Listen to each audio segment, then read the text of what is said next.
안녕하십니까. 여러분 치료의 진심인 진재통의원 이종진 원장입니다. 오늘은 여러분과 함께 어떻게 하면 좀 더 젊게 살 수 있는지, 요즘 되게 핫 이슈죠. 항노화에 대해서, 그리고 항노화를 넘어가지고 좀 더 젊어질 수 있는 건 영노화에 대해서, 결국은 젊어지는 법에 대한 우리 그런 관심사를 가지고 얘기 나눠보도록 하겠습니다. 자, 이런 책이 있습니다. 엣지 이펙트라고 되게 유명한 책이 있습니다. 에릭 브레이버만이라는 미국의 의사 선생님이 만든 책인데요. 그 책의 2탄에 해당되는 바로 연골유라는 젊어지는 법이라고 있습니다. 이게 2011년도에 제가 직접 번역한 책입니다. 실제로 이제 대부분 의사뿐만 아니라 환자분들, 대부분 사람들이 젊어지는 법에 대한 관심이 많을 것입니다. 결국은 생명 연장의 꿈은 누구나 갖고 있는 거니까요. 우리가 되게 할 일이 많잖아요. 시간은 한정되어 있고, 그 한정된 시간이라는 자원을 최대한 효율적으로 쓰면서 또 오랫동안 쓰면은 많은 일을 할 수 있고 많은 것들을 영위할 수 있기 때문에 그렇지 않을까 싶습니다. 그렇게 15년도 더 전에 제가 이런 에릭 브레이버만의 젊어지는 법이란 연골유라는 책을 번역하면서 여러 가지 영감을 얻었는데요. 그 뒤로도 여러 관련된 서적들을 공부하고 학문 논문들을 읽으면서 실제로 이제 요즘은 줄기세포에 심취했다가, 그리고 줄기세포하고 비슷하지만 좀 더 효과적으로 좀 더 환자분들께 편하게 다가갈 수 없을까라는 생각으로 활성혈소판이라는 것도 공부하고, 바로 지난번 유튜브에서 활성혈소판에 대한 내용들을 설명드리면서 공유하였습니다. 자, 그럼 제가 세 가지 키워드를 말씀드리겠습니다. 실제로 젊어지기 위해서는 딱 세 가지만 지키면 되는데 그게 실제로 어렵죠. 첫 번째로 충분한 수면. 충분한 수면을 취하는 것이 결국은 이제 뇌에 도움이 되고 우리 몸 전체에 도움이 됩니다. 우리 건강에 얼마나 큰 도움을 주는 것인지 여러분들이 잘 아셔야 됩니다. 물론 되게 이제 학생들이라든가 열심히 일하는 그 직장인들, 되게 시간을 쪼개서 이제 일을 하거나 공부를 하다 보면은 수면을 제대로 못 차게 되는데요. 수면을 못 차게 되면 집중력이 떨어지고 여러 가지 안 좋은 현상들 생깁니다. 젊을 때는 그게 잘 모르지만 저도 실제로 고등학교 때 그리고 대학생 때는 열심히 공부한다고 잠을 많이 소홀히 하고 잘 안 잔 적이 있는데요. 그게 결국은 이제 그 당시에는 되게 젊으니까 잘 모르는 거지만 실제로 나이 들면 그것이 얼마나 큰 충격으로 오는지는 오늘 설명을 드리도록 하겠습니다. 두 번째는 아무리 강조해도 이제 모자라지 않는, 여러분 잘 알고 계시는 충분한 운동입니다. 열심히 운동하는 것이 우리 인체에 얼마나 많은 영향을 미치는지, 실제로 우리가 아무리 좋은 거를 많이 먹어도 운동하는 만큼 좋은 게 없다고 생각됩니다. 실제로 운동을 하면 우리 몸에 있는 항노화 유전자들이 막 활성화되면서 우리 몸에 있는 여러 가지 사이클들이 활성화되면서 젊어지게 만들어주거든요. 그렇기 때문에 운동 절대 놓치면 안 됩니다. 세 번째로는 이제 여러분 항상 젊어진다 그러면 많이 관심 가지는 뭘 먹어야 되느냐. 실제로 여기서는 우리가 충분한 영양을 섭취하는 것이 아니라 적당한 영양을 섭취하는 것입니다. 적당한 영양을 섭취하면서 절대로 과잉 칼로리는 금하는 것입니다. 실제로 우리가 간헐적 단식이라든가 여러 가지 칼로리 리스트릭션, 칼로리를 제한하는 것이 실제로 우리가 늙어지는 것에 굉장히 반대되는 그런 젊어지는 법의 한 키워드가 되거든요. 그렇기 때문에 충분히 자고 충분히 운동하고 그다음 적당한 영양을 섭취하는 것이 결국은 이제 우리 젊어지는 가장 핵심적인 요소입니다. 우리가 이 세 가지를 통해서 우리 인체에 있는 염증을 제거하고, 저번 시간에 제가 설명을 드렸었죠. 이 활성혈소판을 통해서 미토콘드리아를 트랜스퍼하는 그런 치료에 대해서 설명드렸었는데요. 미토콘드리아의 에너지 효율을 최대로 끌어올리고 미토콘드리아 수도 세포 안에 많이 늘려버려서 우리가 얼마든지 에너지를 충분히 쓸 수 있도록, 결국은 에너지 있어야 우리가 활동을 하니까요. 그리고 이 에너지를 충분히 만든 다음에 DNA도 보호하고, 그 DNA 보호하려고 그러면 결국은 DNA 끝에 있는 텔로미어를 보호하고 있는 텔로머라제를 활성을 높여가지고 텔로미어를 충분한 길이를 유지시켜주면 결국 우리가 젊어지고 늙지 않고 젊어지는 그런 방법이 됩니다. 그러면 방금 말씀드린 것처럼 이런 사이클, 첫 번째로 시작되는 이 사이클이 닭과 달걀의 문제인데요. 뭐가 더 먼저냐, 이건 별로 의미가 없는데요. 결국은 다 중요한 것이기 때문에, 그러면 한 가지 예를 들어서 설명을 드린다면, 먼저 우리 몸에 있는 염증을 줄인다. 실제로 우리가 어떤데 감염이 돼서 뭐 퉁퉁 붓고 염증이 생긴다, 아니면 뭐 다쳐가지고 부어서 있다, 아니면 뭐 여러 가지 이제 관절염이 생겨서 관절이 부어 있다, 이게 염증이죠. 우리 몸에 염증이 생기는 것은 그렇게 여러 가지 질환이라든가 다쳐서 생기는 것뿐만 아니라 우리 체내에서도 노화에서 염증이 절로 생깁니다. 대표적으로 여러분 좀비셀이라고 말씀드리면, 제가 예전에 한번 2번 정도 언급을 했었는데요. 기억하실지 모르겠습니다. 우리 몸에는 줄기세포가 이미 충분히 있습니다. 있는 데가 있고 없는 데가 있긴 하지만은 뇌라든가 무릎, 관절, 연골 같은 데는 별로 없어요. 그렇기 때문에 뇌가 재생되는 경우는 없고 무릎의 연골이 재생되는 경우가 없어요. 그렇게 취약하기 때문에 우리가 그쪽 부분을 어떻게든 살리기 위해서 노력을 하는 것이고, 근데 피부라든가 여러 가지 조직들, 뭐 우리 몸에 있는 이제 장기라든가, 근데 줄기세포들이 굉장히 많습니다. 이런 줄기세포에 의해서 실제로 계속 턴오버가 됩니다. 무슨 말이냐면 세포가 계속 바뀐다는 거죠. 우리 세포가 바뀌지 않으면 우리 살아가기 힘들어요. 당뇨병의 예를 들면은, 당뇨병 환자분들 어떻게 합니까? 우리 피를 뽑아가지고 3개월 평균 혈당을 측정하죠. 3개월 평균 혈당이라는 것은 결국은 이제 적혈구에 있는 당화혈색소 HbA1c라는 겁니다. 그것이 이제 왜 3개월 평균 혈당을 말하냐면, 적혈구의 수명이 3개월이기 때문에. 무슨 말이냐? 적혈구는 계속 3개월마다 서로 턴오버된다. 계속 세포가 죽고 살아나고 세포 분열을 한다는 것이죠. 이렇게 우리 몸에 있는 모든 세포들은 세포 분열을 합니다. 세포 분열은 무한대로 반복하다가 끝없이 계속 살아있다. 그러면 이놈이 살아있으면서 다른 주변 조직들을 죽인다. 그게 결국은 암이 되는 거죠. 결국은 이제 우리가 어떤 세포가 세포 분열을 반복하다 보면은 암이 되지 않기 위해서 이놈들이 그대로 멈춰버린 경우가 있습니다. 결국은 이런 멈춰버리는 자가 보호 기전이죠. 암이 되면 문제가 커지니까요. 그렇게 세포 분열이 멈춰서 있는 세포, 기능을 별로 하지 않는 대사가 일어나는 그런 세포, 그것이 이제 우리 몸에 있는 시넨시셀이라고 해서 노화세포, 노쇠세포라는데, 이것이 마치 우리 몸에서 좀비와 같이 산 것도 아니고 죽은 것도 아닌 것처럼 결국 우리가 좀비세포라고 일명 칭하는 겁니다. 실제로 정확한 명칭은 시넨시셀입니다. 이게 문제가 뭐냐면 가만히 있으면 문제가 안 되는데 이놈들이 결국은 죽지 않고 살아서 염증을 유발합니다. 우리 몸에서 염증이 유발되는 그런 상황이 결국은 세포 내에서 일어나는데, 그것이 결국은 세포단에서 일어나다 보니까 우리 몸에 좀 더 치명적인 것이고, 이것이 좀 쌓이다 보면 더 큰 문제가 되는데요. 이 좀비세포라는 것은 1961년대로 돌아갑니다. 이제 우리가 레너드 헤이플릭이라는 사람과 폴 무어 헤드라는 사람이, 이 두 분께서 섬유화 세포를 이제 배양을 했습니다. 배양을 하다 보니까 거의 한 40번, 50번 정도 세포 분열을 하다가 어느 순간 세포 분열을 멈추고 있는 걸 발견합니다. 이 처음 발견한 것인데요. 그전에는 세포 배양만 하면 무한정 분열 해가지고 굉장히 많은 세포를 우리가 획득할 수 있다고 생각했었는데, 그렇지 않은 걸 이분들이 발견한 것이죠. 그래서 우리가 과학자분들은 아시겠지만 실제로 이 유명한 단어가 헤이플릭 리미트라는 게 있습니다. 세포 분열의 이 한계점인 거죠. 이 바로 이 좀비 세포로 가기 전 단계까지 횟수를 우리가 보통 헤이플릭 리미트라고 해서 말을 하게 되는데요. 이건 전문 용어지만 어쨌든 그런 단어가 있을 정도로 결국은 세포 분열은 무한대로 일어나는 것처럼 보이지만 결국은 어느 정도 멈추게 됩니다. 이런 세포 분열을 멈춘 상태에서 이게 그대로 죽은 것도 아니고 사는 것도 아닌 것처럼 유지되는 것이 바로 이제 좀비 세포가 되는 것이고요. 우리 몸에서 일어나는 것인데, 우리가 한 40대가 되면 우리 몸 전체 세포의 한 5% 정도가 결국은 좀비 세포입니다. 저 같은 경우는 이미 5% 훨씬 넘었겠죠, 그죠? 그리고 70대 돼버리면 우리 몸의 20%가 좀비 세포. 결국 이제 기능을 하지 않는 이 세포들이 있으면서 염증만 유발하니까 나이가 많을수록 염증이 많이 유발되는 겁니다. 세포 내 소기관 중에 제일 중요한 게 뭐겠습니까? 물론 모든 거 중요하지 않은 게 하나 없겠지만, 실제로 제가 저번 단계에서 설명드렸던 것처럼 이 우리 몸의 에너지의 근원인 ATP를 만들어내는 미토콘드리아, 이 미토콘드리아의 세포 소기관이 있습니까? 세포 안에 있습니다. 결과적으로 이 세포 내에서 이런 시넨셀들이 염증을 유발해가지고 미토콘드리아도 이렇게 염증을 유발해서 자기 기능을 하지 못하게 되고, 미토콘드리아들이 죽게 되고, 결국은 미토콘드리아 수가 줄어들고 미토콘드리아 효율이 떨어지고, 결국은 에너지를 만들기 힘들어지고, 결국은 이 염증이 이것뿐만 아니라 이 염증 자체가 세포 단위에 이르다 보니까 세포 단위에서 아까 DNA 말씀드렸죠. DNA도 손상이 되고, DNA 끝이 손상돼 버리면 텔로미어를 싸고 있는 텔로메라제의 활성도 떨어지고, 결국은 이제 우리 수명이 줄어들게 되는, 결국은 이 우리가 말하고자 하는 항노화의 거꾸로 되는 상황이 되는 것이죠. 그러니까 이 염증은 반드시 없애야 되는 것이고, 이 세포 단위의 염증, 이 좀비 세포들을 제거하기 위한 그런 우리 여러 가지 노력들을 하는데요. 이런 제거하기 위한 노력들 중에서 이런 어떤 것들을 쓰면 되겠다, 그런 것들이 이제 시놀리틱스라고 하는 겁니다. 이 시놀리틱스라는 것은 우리가 인터넷 검색해보면 많이 알 것이고, 이미 알고 있는 분들 많을 것입니다. 항노화에 관심 있는 분들은 되게 요즘 되게 핫하죠. 줄기세포가 핫한 만큼이나 시놀리틱스, 또 시놀리틱스가 아니더라도 이게 염증을 유발하지 않고 이놈을 죽이지 못하더라도 이게 자체가 있다 하더라도 염증이 유발 안 돼서 그냥 우리 몸과 함께 공생하는 방법들이 없을까라는 게 세노월픽스, 이런 여러 가지 이런 단어들이 있는 것처럼, 이렇게 염증을 없애기 위해서, 이 좀비 세포를 없애기 위해서 세놀리틱스라는 것들을 연구를 하게 되고, 세놀리틱스가 어떤 것인가 여러 가지 연구에 의해서 밝혀진 것으로는 우리 우선 양파에 많은, 사과에도 많은 코르세틴이라든가 피세틴이라든가, 아니면 이제 강황이라든가, 울금에 많은 커큐민이라든가, 아니면 되게 이제 여러 가지 성분들이 많죠. 실제 좋은 성분들이 되게 많습니다. 이게 우리가 골고루 먹어야 되고 여러 가지 섭취를 해야 되는 이유가, 꼭 비타민을 위해서 과일을 먹는 뿐만 아니라 이런 천연물질 폴리페놀들을 먹어가지고 우리 세포의 노화를 막기 위한 방법으로 먹는 것이고요. 그런 것뿐만 아니라 실제로 천연물들, 되게 한약으로 대표되죠. 우리나라에서는요. 되게 이제 환기 같은 경우도 환기 안에 있는 되게 소량의 성분이 우리 텔로메라제의 활성을 높여서 텔로미어를 보호해준다고 하죠. 결국은 이것이 또 세놀리틱스의 효과도 있기 때문에 환기가 굉장히 중요한데요. 당기도 그렇습니다. 이 환기, 당기는 많이 들어보셨죠. 우리 쉽게 접하는 겁니다. 근데 그 안에 성분들이 굉장히 적어요. 그래서 이 최소량의 성분들을 뽑아가지고 결국은 약으로 만들어내는 게 결국은 이제 기술인 것이고, 그것이 이제 TA65라는 약도 있습니다. 이게 실제로 미국에서 개발해서 되게 선풍적인 얘기, 이게 한 2000년도 초반대에 개발돼가지고 엄청 비싸게 팔았는데 지금 가격이 좀 떨어졌습니다. 근데 그래도 불구하고 TA65를 검색해 보시면 지금도 가격이 굉장히 비쌉니다.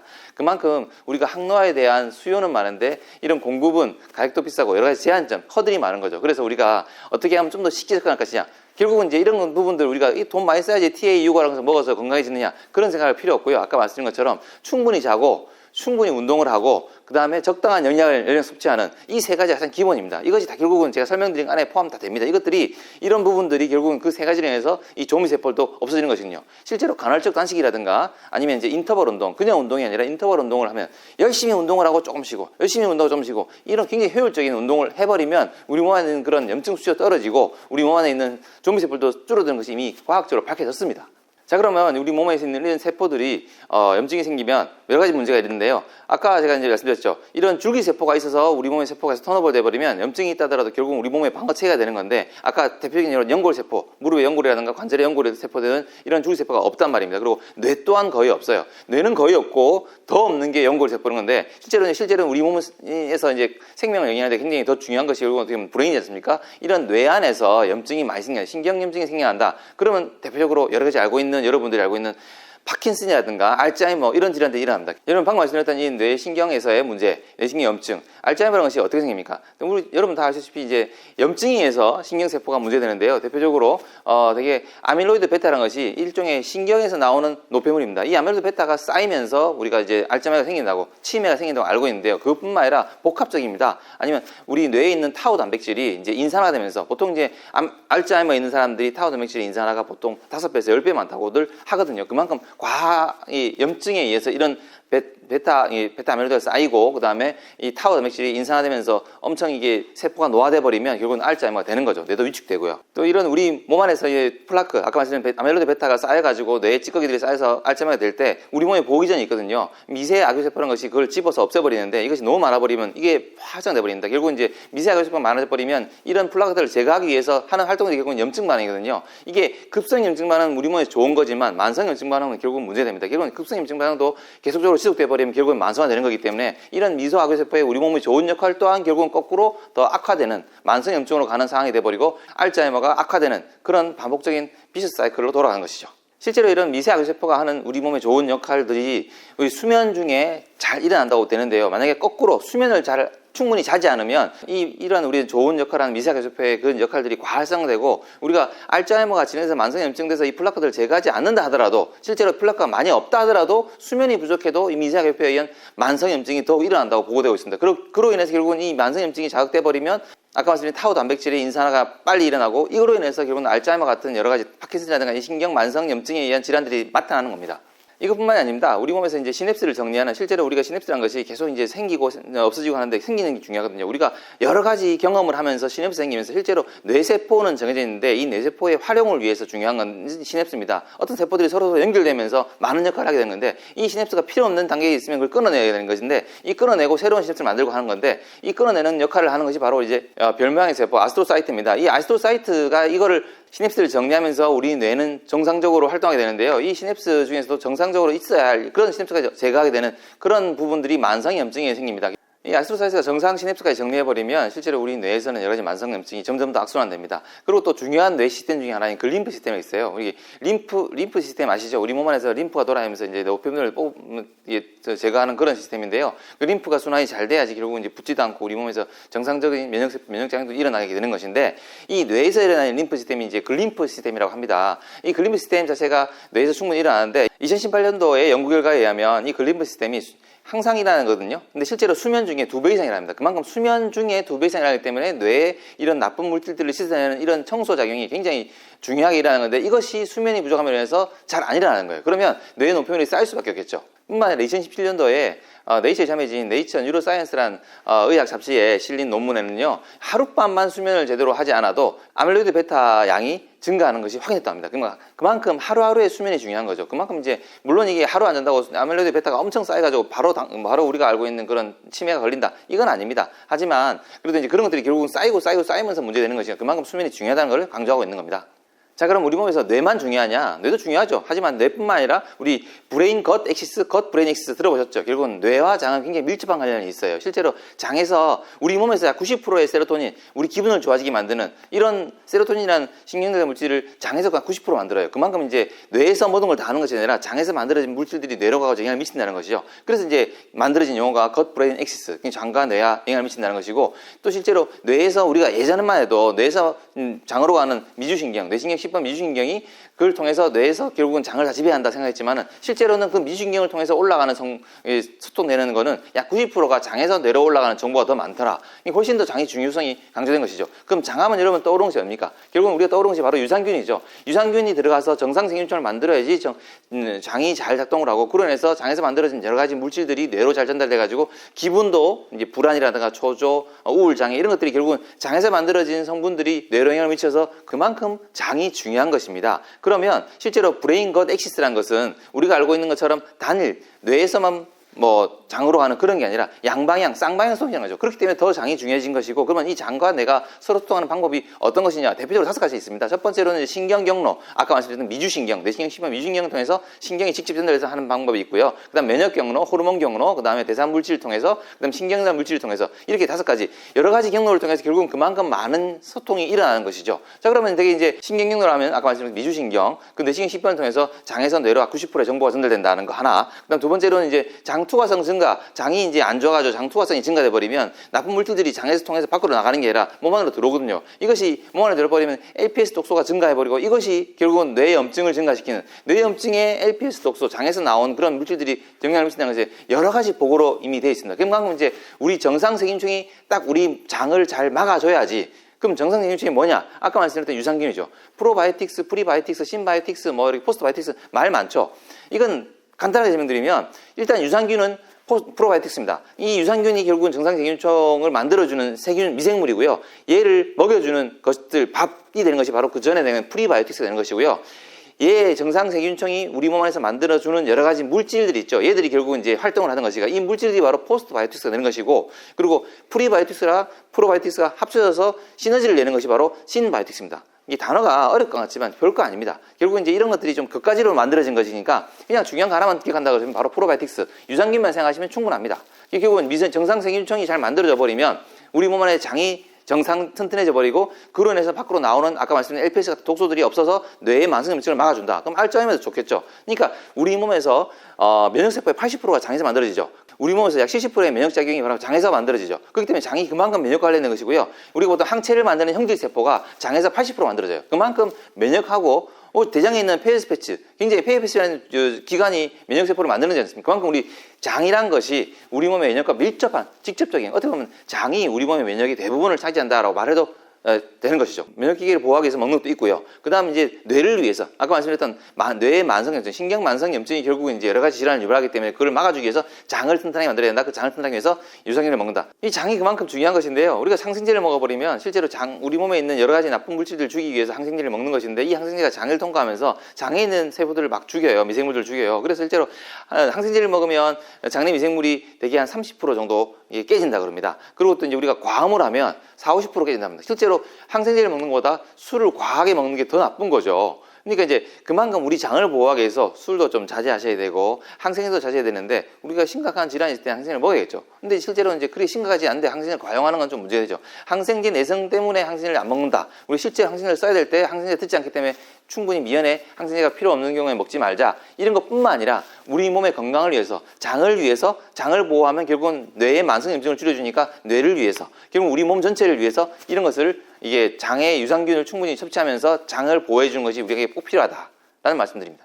그러면 결국은 이를 위해서 할 수 있는 게 뭐냐? 아까 말씀드린 가장 기본적인 3가지. 충분한 수면, 충분한 운동, 그리고 이제 적당한 영양 섭취. 결국은 좋은 거를 더 하려고 하는 것보다 나쁜 걸 안 하는 게 더 중요하거든요. 제가 항상 우리 환자분들께 설명드리는 부분인데요. 그렇기 때문에 우리가 충분히 할 수 있어요. 그래서 계속 반복해서 유지하는 게 중요해요. 하루 이틀하고 작심삼일로 끝나는 게 아니라 꾸준하게 하는 게 굉장히 중요하거든요. 또 우리가 좀 힘들게 운동할 수 있다. 그러면 좀 더 효율적으로 힘들게 고강도 운동을 하는 것이죠. 아까 말씀드렸던 이제 인터벌 운동, 이 인터벌 운동 또는 고강도 운동을 해서 텔로메라제 활성도가 2배 이상 증가한다는 보고가 이미 있었어요. 그러니까 실제로 되게 단기 안에 있는 아주 소수 성분을 먹어가지고 우리가 젊어지겠다, 그 비싼 약을 사 먹겠다, 이런 것도 중요하죠. 이것도 중요하지만 그 이전에 이 돈을 많이 쓰기 전에 충분히 우리가 할 수 있는 게 없냐 보면, 아까 말씀드렸던 이런 인터벌 운동, 고강도 운동을 열심히 무산소 운동, 유산소 운동을 섞어서 해버리면 그냥 텔로메라제의 활성도가 2배가 증가해버리는데, 가만히 있는 것보다 2배 증가해버리면 훨씬 더 오래 살겠죠. 건강하게. 요즘은 키워드가 오래 사는 것보다 건강하게 오래 사는 거였습니까? 결국은 이제 우리가 항노화, 늙지 않는 게 문제가 아니라 영노화, 젊어지는 게 더 중요합니다. 지금 오늘 말씀드리고 싶은 말 그대로 여러분께, 다른 사람들은 늙어지지 않게 노력한다. 오늘 이 유튜브를 함께 이 정보를 공유하면서 여러분들은 젊어지는, 항노화하는 사람보다 훨씬 더 건강하게 살 수 있는 그런 시기가 되면 좋겠다는 생각이 듭니다. 제가 제 병원을 하면서 우리 환자분들께 되게 많이 받는 질문입니다. 그러면 제가 건강해지려면 어떤 것들을 좀 챙겨 먹겠습니까? 나 먹을 게 너무 많은데 이걸 다 먹어야 할지 모르겠다. 물론 뭐 여러 가지 많은 걸 섭취하면 좋겠죠. 하지만 이제 필요한 것들 섭취하는 게 중요하고요. 많이 먹으려면 비용도 많이 들고 배도 부르지 않습니까? 실제로는 그렇게 이것저것 챙겨 먹다 보면 왠지 이걸 안 챙겨 먹은다는 되게 내가 몸이 안 좋아지는 것 같고 그런 또 되게 정신적 스트레스도 굉장히 우리 몸의 건강에 해로운 거거든요. 그렇기 때문에 여러분들께 필수적인 영양제를 설명드린다면 비타민 B, C, D 그리고 유산균 오메가3 이 정도는 저는 반드시 드시라고 말씀드리는데 되게 보통 종합영양제를 드신다고 하는 분들은 대부분 종합영양제를 딱 보면요 그 안에 들어있는 게 대부분 비타민 B예요. 근데 비타민 B 중에서도 우리가 그냥 필수로 제가 꼭 드시라고 말씀드리고 싶은 게 비타민 B3, 나이아신아마이드입니다. 비타민 B3는 타입이 두 개입니다. 나이아신과 나이아신아마이드인데요. 나이아신 같은 경우는 되게 이제 우리 몸에 콜레스테롤 과서 대사 과정에 영향을 미쳐가지고 내가 콜레스테롤이 높아가지고 약을 먹기 싫다, 스타틴이라는 그런 좋은 약을 먹기 싫고 다르게 하고 싶다. 그럼 비타민 B3, 나이아신을 먹으면 도움이 됩니다. 말초 혈액순환 도와주기 때문에 그걸 먹으면 또 손발이 따뜻해지고요. 추울 때 손발 시린 사람들은 도움 받는 것이죠. 근데 나이아신 말고 나이아신아마이드라는 다른 종류의 비타민 B3는요, 우리가 바로 직전 유튜브에 설명드렸던 미토콘드리아의 활성, 이건 우리 몸에서 ATP를 만드는 그 크랩 사이클이라는 곳에서 나이아신아마이드가 굉장히 많은 작용을 합니다. 전자전달기에서 전자전달을 직접 작용하면서 ATP를 만들어주는 가장 핵심적인 요소거든요. 그것뿐만 아니라 이것이 서로토닌이라고 해서 우리 몸에서 항노화 유전자, 우리 몸에서 항노화 유전자가 있거든요. 이 노화 유전자 서로토닌이라는 것이 활성화되어 버리면 젊어져요. 이것이 어떻게 활성화하느냐? 여러 가지 방법이 있습니다. 아까 말씀드린 운동하는 거, 충분한 수면, 이것들이 결국은 다 녹아 있는 거거든요. 제가 따로 말씀 안 드려도 이미 여러 가지 좋은 작용들이 있는 건데 제가 염증에 이게 매개를 해가지고 설명을 드린 거고요. 그러면 비타민 B3 중에 나이아신아마이드를 충분히 섭취를 하면 얘가 결국은 ATP도 많이 만들고 서로토닌이라는 항노화 유전자를 활성화시켜서 전기 만들어주거든요, 우리 몸을. 결국 이제 이거를 섭취하면 좋겠다. 되게 나이아신아마이드를 섭취하는 경우가 좀 적기 때문에 저는 나이아신아마이드를 보통 처방을 해서 많이 환자분께 제공을 하고 하는데 실제로 이제 그런 부분들을 같이 드시면 좋겠다라는 설명을 드리는 겁니다. 자, 그럼 요것만 먹으면 되느냐? 물론 이제 유산균은 아까 말씀드린 것처럼 충분한 설명이 됐을 것 같고요. 오메가3는 우리 몸에서 되게 이제 뇌라든가 그 다음에 혈관 내피 이런 것들이 오메가3로 되어 있거든요. 이런 우리 중요한 부분들을 만드는 기질들이 흡수가 충분히 되지 않으면 잘 못 만들겠죠. 그렇기 때문에 특히나 애들 발달할 때 뇌를 만드는 DHA, EPA 성분이 이것이 바로 오메가3거든요. 이것이 이런 좋은 기름에 해당되는 오메가3를 충분히 섭취해야 뇌도 발달을 잘하고 혈관도 많이 생성되고 실제 혈관 내피대포는 계속 반복되는 아까 말씀드렸죠. 우리 몸에 있는 세포들이 가만히 있지 않는다. 그래서 반복돼서 생기고 죽고 하는 건데 혈관 내피대포가 계속 반복되고 생기지 않으면 그게 됐습니까? 그 안에 결국은 석회가 쌓여서 딱딱해지고 그건 결국은 혈압에 의해서 혈압이 높을 때 추운데 밖에 나가버리면 혈압 올라가죠. 그러면 갑자기 혈압 변화에 의해서 어떻게 돼요? 혈관이 터질 수도 있어요. 이런 그런 문제가 생기면 안 되는 건데 예를 들면 하는 거예요. 그렇기 때문에 그런 혈관 기질이 이게 충분히 이게 몰랑몰랑하게 잘 유지돼야 되는데 그런 압을 잘 견딜 수 있도록 그 기질들이 아까 말씀드린 오메가3지 않습니까? 그 오메가3를 충분히 먹고 콜라겐도 결국은 합성을 해서 그것들 형성하거든요. 우리 몸에 있는 모든 피부라든가 모든 어디가 이런 부분 기질들이 결국은 비타민 C에 의해서 콜라겐이 합성되고 콜라겐 합성은 보통 라이신, 프롤린 이런 것들이 하이드록시 타입으로 바뀌면서 만들어지는데 이걸 바꾸는 필수 매개체가 바로 비타민C이기 때문에 비타민C를 먹으면 콜라겐 합성이 많이 된다라고 말씀을 드린 거고 결국 비타민C는 여러 가지 효과가 있거든요. 암이 만들어질 때 마법의 효과를 억제해가지고 암도 막아주고 여러 가지 효과가 있는데 그런 것들을 다 말하기는 힘드니까 결국은 이제 핵심적으로 아까 말씀드렸던 그 비타민 B 중에 비타민 B3입니다. 그 다음 비타민 C, 비타민 D, 유산균, 그 다음 오메가3 필수로 말씀드리고 싶고요. 이것만 먹으면 다 되느냐? 물론 이제 우리가 평소에 우리 관심을 갖고 섭취할 수 있는 게 아까 말씀드렸던 그런 시놀리틱스, 우리 몸의 좀비세포를 없애가지고 우리 몸의 염증을 줄여서 세포 단위 염증을 줄여서 미토콘드리아를 활성화하고 우리가 젊어질 수 있는 방법. 아까 말씀드렸던 코세틴, 그리고 피세틴, 그리고 커큐민, 이런 사이클로아스트로테놀, 이런 것들, 환기죠. 이런 부분들이 있는데 이런 것들을 일일이 다 섭취하겠다. 그러지 마시고 모든 영양소들을 골고루 잘 섭취하시면 좋습니다. 이렇게 이제 우리가 기본적인 성분들을 섭취를 하고 충분한 수면을 하고 충분한 운동을 해가지고 여러분들이 건강해지면 이 항노화, 역노화는 멀리 있지 않습니다. 이를 통해서 여러분들이 젊어져가지고 우리 모두 건강하게 잘 살았으면 좋겠습니다. 제가 만나는 모든 분 외에도 이 유튜브를 통해서 소통하는 분들 외에도 아픈 분들이 없는 건강한 사회가 되면 너무나 좋겠습니다. 이상 여러분 치료에 진심인 진재통의원 이종진 원장이었습니다. 감사합니다.